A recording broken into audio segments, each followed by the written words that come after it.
আসসালামু আলাইকুম। আমরা তো সব কিছু নিয়ে প্ল্যান করে থাকি। এবার না হয় মাহে রমজান নিয়ে একটা প্ল্যান করা যাক। চলুন মাহে রমজানের ২৪ ঘন্টা কিভাবে কাটানো যায় সে ব্যাপারে একটা রুটিন তৈরি করি। আমাদের রুটিনটা হবে প্রথম রমজানকে ঘিরে। আপনি চাইলে এটি ৩০ রমজান পর্যন্ত ব্যবহার করতে পারবেন। রমজানটা শুরু হয় সাধারণত চাঁদ দেখার মাধ্যমে।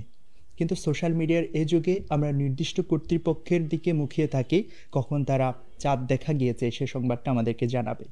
অথচ রসুল করিম সাল্লাহ তালাহি আসাল্লাম সাহাবাই কেরামকে সাথে নিয়ে মহা উল্লাসের সাথে চাঁদ দেখতেন।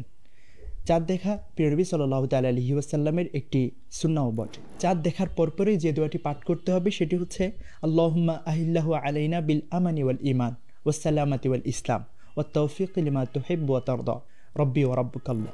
এরপরে আমরা তারাবির জন্য প্রস্তুতি নেব। তারাবির মধ্যে হাফিজ সাহেবের ইমাম সাহেবের সুললিত কণ্ঠে আমরা তারাবির নামাজ আদায় করব। আমরা চেষ্টা করব খতমে তারাবি আদায় করার। খতমে তারাবি আদায় করার একটি প্লাস পয়েন্ট হচ্ছে আপনি শুনে শুনে পুরো কোরআনের একটি খতম আদায় করতে পারবেন। খতমে তারাবি আদায় করে বাসায় আসার পরে যত দ্রুত সম্ভব কোনো কাজ না থাকলে আমরা ঘুমিয়ে পড়ব।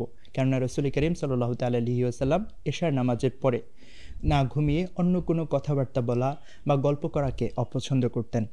তাই যত দ্রুত সম্ভব আমরা ঘুমিয়ে পড়ব। তাড়াতাড়ি ঘুমানোর আরেকটা ফায়দা হচ্ছে আমরা তাহাজ্জুদের জন্য খুব তাড়াতাড়ি উঠতে পারবো। এরপর আমরা যত দ্রুত পারি সাহরির জন্য উঠে যাব।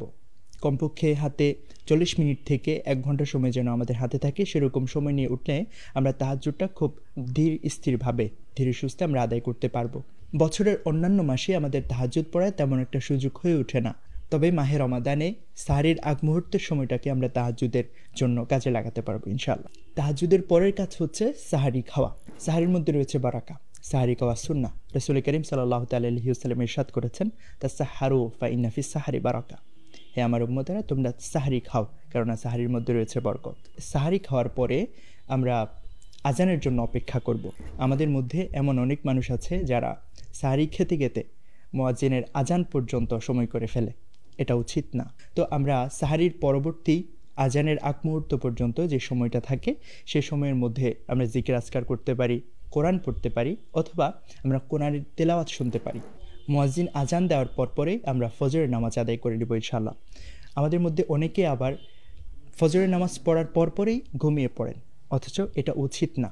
কারণ ফজরের নামাজের পরে সূর্য ওঠার আগ মুহূর্ত পর্যন্ত যে সময়টা, এই সময়ের মধ্যে আল্লাহ রাব্বুল আলামিন স্পেশাল বারাকা নাজিল করে থাকেন। তাই এ সময়ের মধ্যে না ঘুমিয়ে আমরা কোরআন তেলাওয়াত করব অথবা জিকির আজকার করব। ফজরের নামাজের পরে অল্প কিছুক্ষণ জিকির আজকার করার পরে আমরা ঘুমিয়ে পড়ব।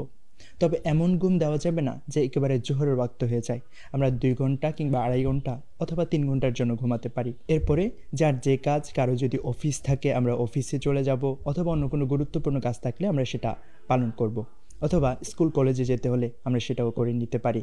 আর যাদের অন্য কোথাও যাওয়ার কোনো প্রোগ্রাম থাকে না বা অন্য কোথাও যেতে হয় না, আমরা কি করতে পারি, আমরা ঘুম থেকে ওঠার পরে কোরআনের তেলাওয়াত করতে পারি। কিছুক্ষণ কোরআনের তেলাওয়াতের পর আমরা অন্য কোনো বই পড়তে পারি। হতে পারে সেটা কোনো ধর্মীয় লেখকের বই কিংবা আপনার প্রয়োজনীয় বই হতে পারে। এরপর আমরা জোহরের নামাজের জন্য অপেক্ষা করব। জোহরের নামাজ আদায় করার পরে আমরা অল্প কিছুক্ষণ কায়লুলা করব। এটাও রাসূল করিম সাল্লাল্লাহু তাআলা আলাইহি ওয়াসাল্লামের সুন্নাহ এবং এটি স্বাস্থ্যের জন্য অত্যন্ত কল্যাণকর। তারপরে আমরা আসরের নামাজের জন্য প্রস্তুতি নিব।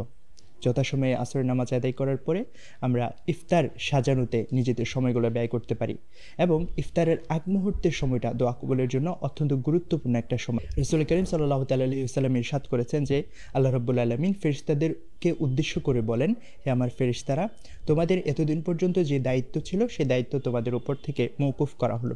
এখন তোমাদেরকে নতুন একটি দায়িত্ব দিচ্ছি। সে দায়িত্ব হচ্ছে রোজাদাররা যখন দোয়া করবে তখন তোমরা সে দোয়ার পেছনে পেছনে আমিন আমিন বলবে।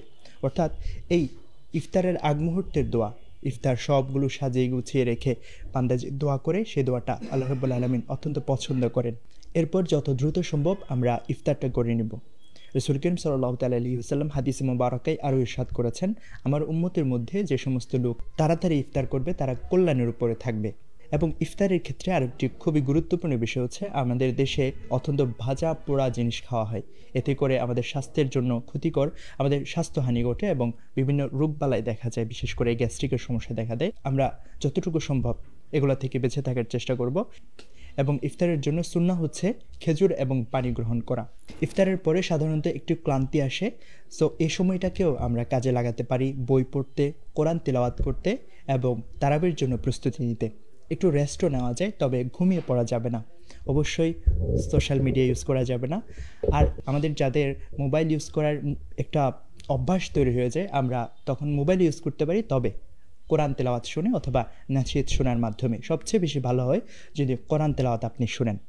সো আমি শুরু করেছিলাম চাঁদ দেখার মাধ্যমে তারাবি দিয়ে, আমাদের রুটিন শেষ হলো আবারও তারাবি দিয়ে।